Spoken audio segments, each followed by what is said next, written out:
2024 अब शुरू हो चुका है। यह वर्ष देश में चुनावी वर्ष के रूप में जाना जाएगा। इस वर्ष पहले लोकसभा के चुनाव होने हैं और इसके बाद इसी साल के आखिरी में हरियाणा विधानसभा के बीच चुनाव होने हैं। बात लोकसभा चुनावों की करें तो हरियाणा में कांग्रेस और भाजपा दोनों एक दूसरे को शिकस्त देने का दावा कर रही है। इसके अलावा दुष्यंत चौटाला की जननायक जनता पार्टी, चौधरी ओम प्रकाश चौटाला की इंडियन नेशनल लोकदल और अरविंद केजरीवाल की आम आदमी पार्टी की इस चुनाव में अपना प्रदर्शन सुधार कर आने वाली विधानसभा चुनाव में खुद को सत्ता की दहलीज तक ले जाने का सपना देख रही है।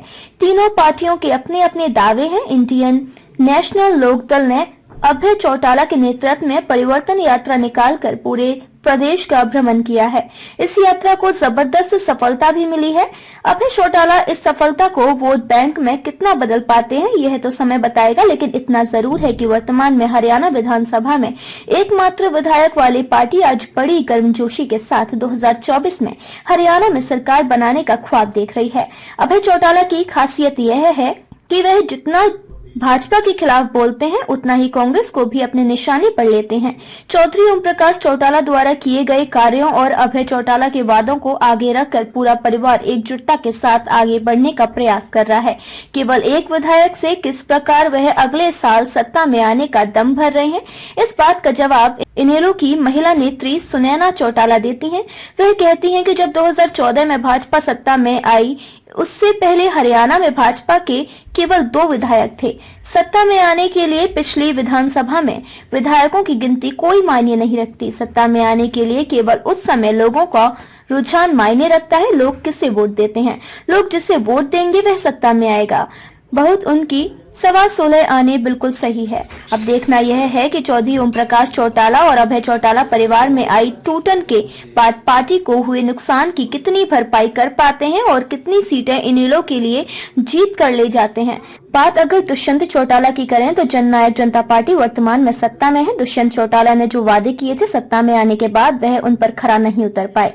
यह आरोप विपक्ष हमेशा लगाता रहा है। 2 प्रमुख वायदे जिनमें बुढ़ापा पेंशन 5100 करने और प्राइवेट सेक्टर में 3/4 नौकरियां प्रदेश के लोगों के लिए आरक्षित करने के थे, आज भी लंबित पड़े हैं। अजय चौटाला की माने तो गठबंधन की कुछ मजबूरियां होती हैं और हाथ बंधे हुए होते हैं। दुष्यंत चौटाला और उनकी पार्टी के लोग आज भले ही चुनाव गठबंधन में लड़ने की बात करते हो, लेकिन वह अकेले दम पर भी चुनाव मैदान में उतरने को तैयार हैं। वह अपनी सभाओं में साफ तौर पर रहते हैं कि पार्टी को बहुमत में लाओ और वादा पूरा करेंगे। 51 वोट की गुहार भी कई बार दुष्यंत चौटाला प्रदेश की जनता से लगा चुके हैं। जहां तक लोकसभा चुनाव की बात करें तो काफी हद तक संभावना इस बात की बन रही है कि दुष्यंत चौटाला एनडीए गठबंधन में चुनाव लड़ेंगे।